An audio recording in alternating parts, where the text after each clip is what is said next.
It is not surprising that the minority is already attacking you in its opening statement. We apologize to both of you.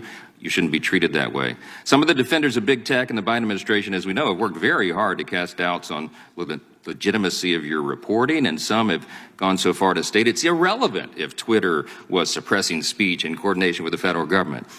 But this morning, we saw a stunning display of their attack of your character. We shouldn't be surprised.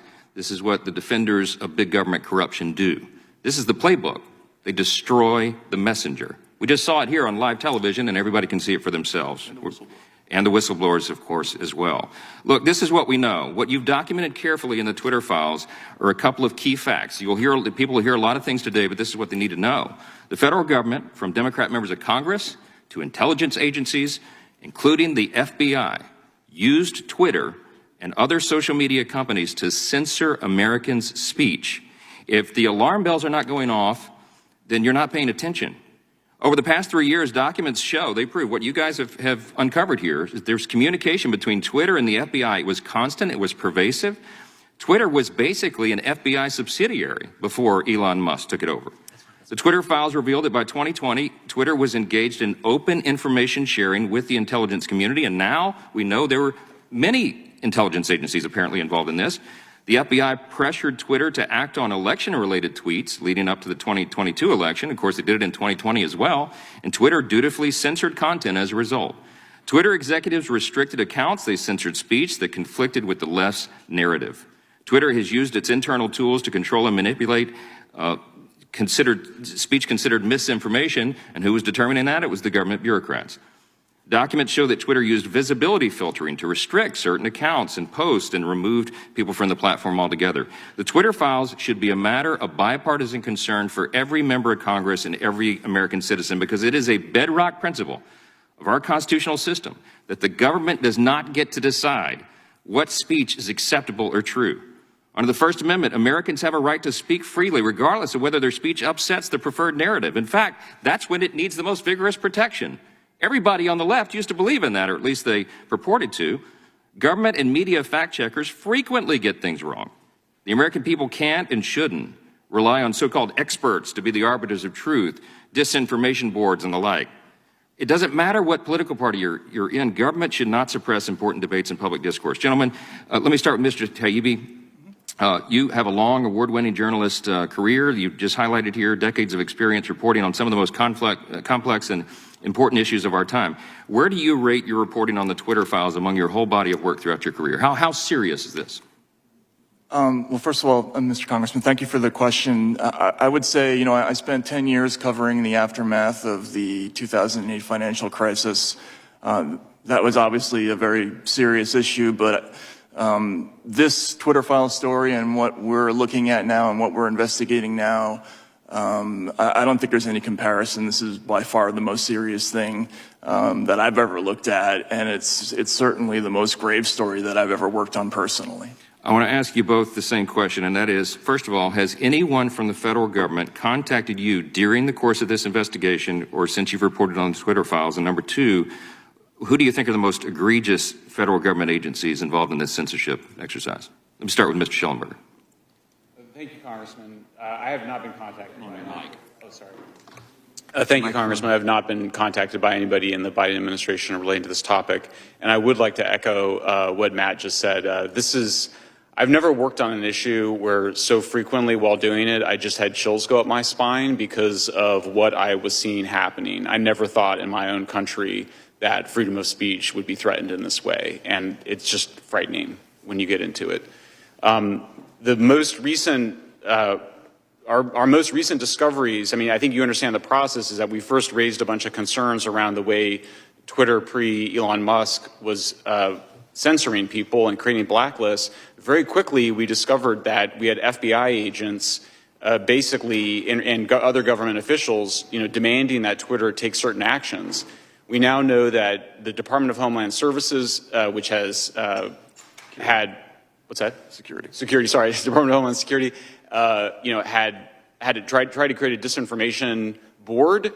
That went away after public backlash, but we now realize that they have this other enterprise and they've been building out basically mechanisms to proliferate a censorship industrial complex around the country to censor on a whole range of issues. And so you've seen this censorship industry go from, well, we're just fighting ISIS, to, well, we're just fighting Russian disinformation bots, to, well, now we need to fight domestic misinformation, which is just saying we need to fight against people who are saying things we disagree with online. That's all that means.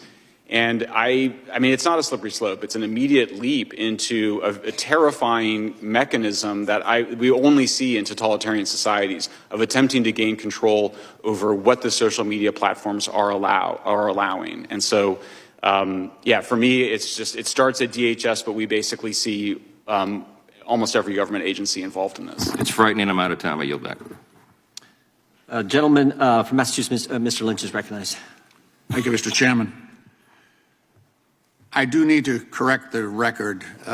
So there's been the suggestion here that the FBI and other government agencies pressured employees at Twitter to validate these theories of foreign influence. When we had Mr. Roth, who was Yoel Roth, who's the former global head of trust and safety at Twitter, so we asked Twitter if there was pressure applied, and Mr. Roth said, no, I would not agree with that.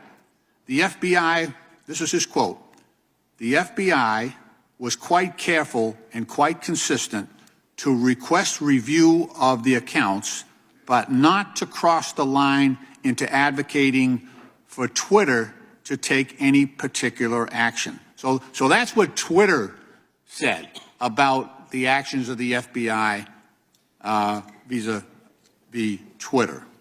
Mr. Taibbi,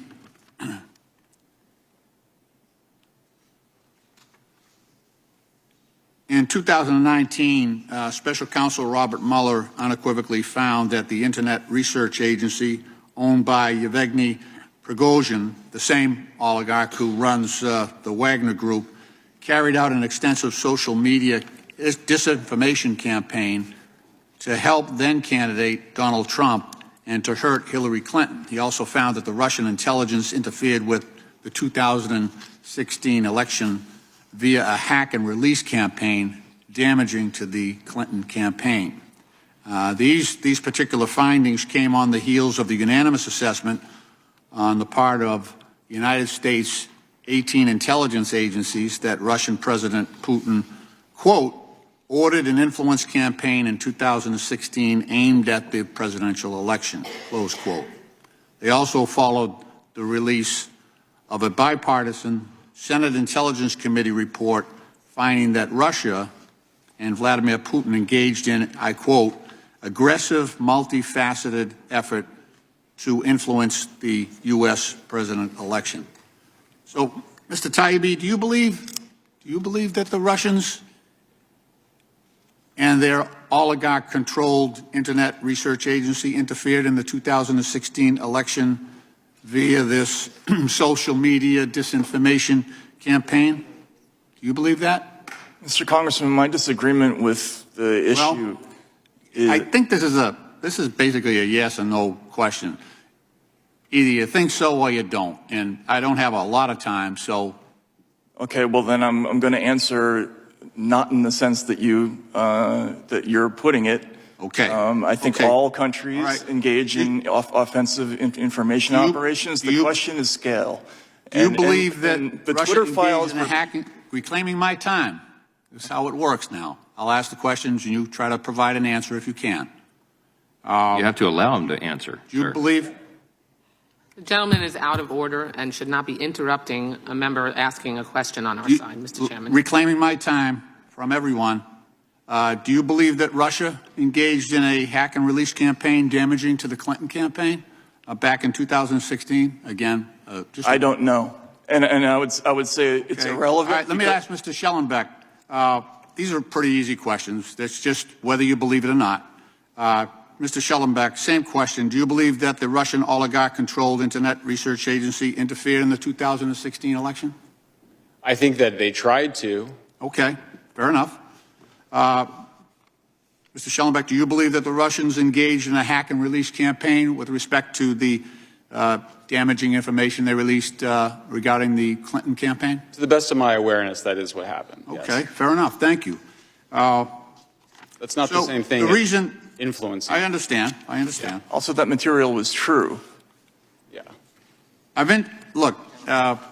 me introduce a couple of documents just to reinforce that we've got. That is not a legitimate predicate Unanimous- for censorship. Unanimous reclaiming my time. Sure. Gentleman's out of order. So, Mr. Chairman, I'll ask unanimous consent to enter the indictment in the United States versus the Internet Research Agency, U.S. District Court for the District of Columbia, number 1-18-32, and also ask to enter into the record the executive summary to Volume 1 of the Mueller Report, which states, in March 2016, the GRU began hacking, this is the Russian agency, began hacking the email accounts of the Clinton campaign, volunteers and employees, including campaign chairman John Podesta. The GRU later released additional materials through the organization WikiLeaks. The presidential campaign of Donald Trump showed interest in WikiLeaks releases of the documents and welcomed their potential damage to candidate Clinton. So I've introduced these documents. Without objection. Thank you, Mr. Chairman. I've introduced these documents, but it's clear to me that Russia's use of social media to interfere in the 2016 election created abundant reason Okay, I think for social media platforms to be concerned. gentleman's time has expired. Without objection, this document.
love the chase and the hunt, and I set the pace when I'm running. I always take what I want and I always give it 100. Don't need a bank, no I'm funded. Play the game like it's nothing. I'm always thankful for something. Don't take for granted, stay humble. Now wake up!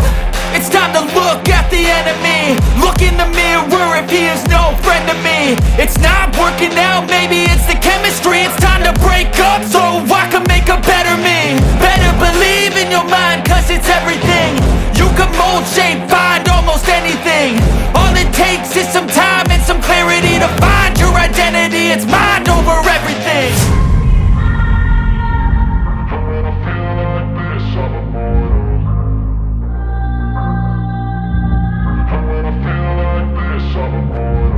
And when I feel like this, I'm immortal. When I feel like this, I'm immortal. When I feel like this, I'm immortal. When I feel like this, I'm immortal. Don't be scared. Just let me know. Don't be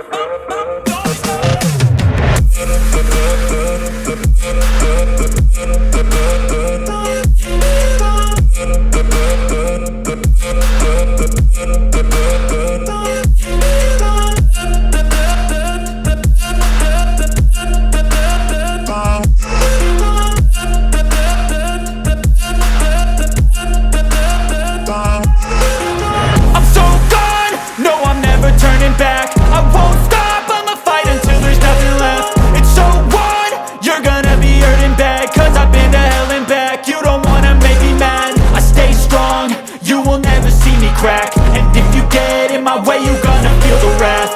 Gotta say it to my face while he's looking back. Mirror breaks after math, when I hate I attack. And when I feel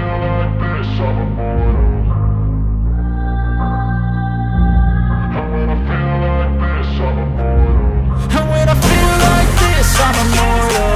When I feel like this, I'm immortal. When I